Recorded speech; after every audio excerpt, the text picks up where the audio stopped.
Jika kamu bersyukur, maka akan kutambahkan nikmat kepadamu. Tetapi jika kamu mengingkari nikmatku, maka pasti azabku sangatlah berat.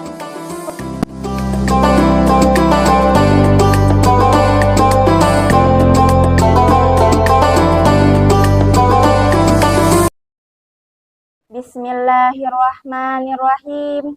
Assalamualaikum warahmatullahi wabarakatuh. Innal hamdalillah nahmaduhu wa nasta'inuhu wa nastaghfiruh wa na'udzu billahi min syururi anfusina wa min sayyiati a'malina. May yahdihillahu fala mudhillalah wa may yudlilhu fala hadiyalah. Asyhadu an la ilaha illallah wa asyhadu anna Muhammadan abduhu wa rasuluh. Ayah bunda dimanapun berada, rahimakumullah. Di antara beribu rangkai kata, hanya satu yang bersenja. Tiada dua dan tiada kata yang pantas terucapkan kecuali pada Sang Maha Pencipta. Ialah yang Maha Mengetahui dan sumber pengetahuan. Janjinya yang bersyukurlah yang akan ditambahkan nikmat olehnya. Ialah Allah Subhanahu wa Ta'ala sebagaimana firman-Nya yang berbunyi. A'udzu billahi minasyaitonir rajim.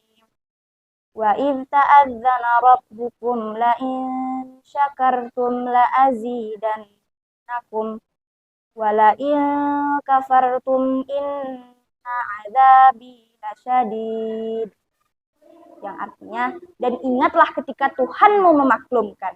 Sesungguhnya, jika kamu bersyukur, maka akan kutambahkan nikmat kepadamu. Tetapi jika kamu mengingkari nikmatku, maka pasti azabku sangatlah berat. Quran Surah Ibrahim ayat 7. Salawat berbingkaikan salam untuk insan termulia yang telah membawa penerangan kepada umat manusia. Selama 23 tahun memberikan tunjuk ajar, dakwah dan risalah dari Sang Ilahi Rabbi. Hanya kepadanya lah kita mendambakan syafaat. Ialah Nabi Muhammad SAW dengan mengucapkan Allahumma salli ala Sayyidina Muhammad wa ala ali Sayyidina Muhammad. Assalamualaikum ya Rasulullah, Assalamualaikum ya Habiballah. Ayah bunda rahimakumullah.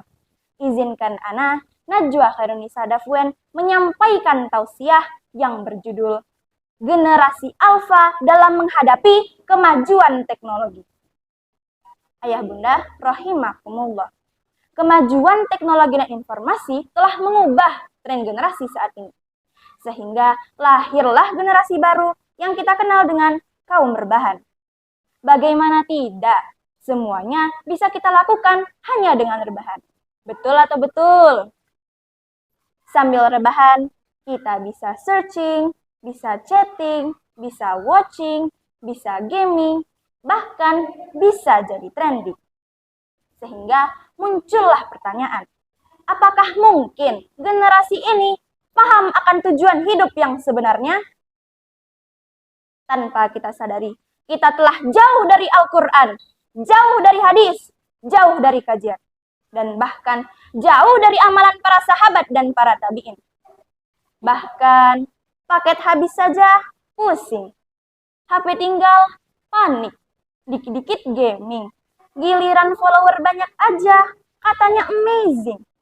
Tapi ketika disuruh sholat sama ngaji, malah ngebanting.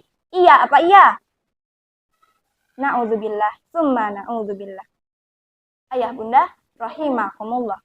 Berapa banyak generasi saat ini yang salah arah karena mereka tidak paham tujuan hidup yang sebenarnya?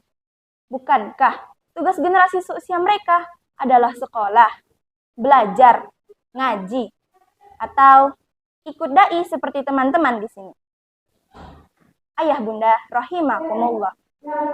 Para ahli mengklasifikasikan generasi menjadi beberapa kelompok, mulai dari generasi baby boomers yang lahir di antara tahun 1946 sampai 1964. Sampailah ke generasi alfa yang lahir di antara tahun 2012 sampai 2025 nanti. Menurut McCrindle, sekitar 2,5 juta populasi generasi alfa lahir setiap minggunya. Bahkan pada tahun 2025 nanti akan mencapai 2 miliar orang. Ayah bunda, 2 miliar orang itu banyak atau sedikit? Dan coba kita bayangkan, seandainya generasi ini sampai salah arah, salah kaprah, dan salah tujuan dalam hidupnya, maka agama Islamlah tempat kita kembali. Islam secara jelas menjelaskan dan mengajarkan kepada kita seluruh aspek kehidupan, termasuk tentang remaja. Allah Subhanahu wa taala berfirman dalam surah Al-Kahfi ayat 13. A'udzu billahi minasy syaithanir rajim. Nahnu naqussu 'alaika naba'ahum bil haqq. Innahum fityatun amanu bi rabbihim wa zidnahum huda.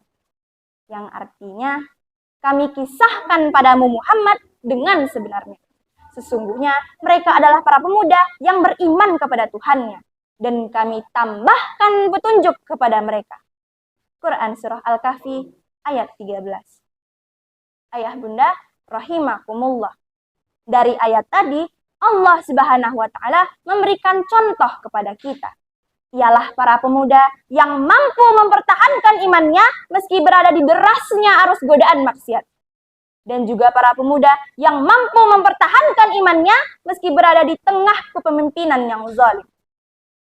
Oleh karena itu, kita sebagai generasi muda muslim yang hidup di masa sekarang ini, pada dasarnya kita juga berada di tengah arus godaan maksiat yang deras.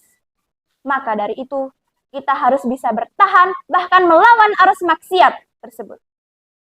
Artinya, kita harus bisa menghindari dari hal-hal yang dilarang oleh Allah Subhanahu wa taala.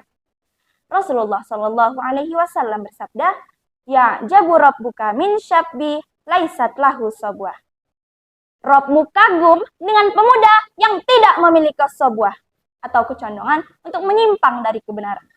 Hadis riwayat Ahmad. Ayah bunda rahimakumullah. Mudah-mudahan kita semua mampu jadi generasi yang selalu condong kepada kebaikan dan kebenaran. Amin ya rabbal alamin. Demikianlah yang dapat Najwa sampaikan.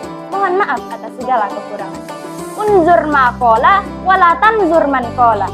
Wallahul muwaffiq ila aqwamit thoriq. Wassalamualaikum warahmatullahi wabarakatuh.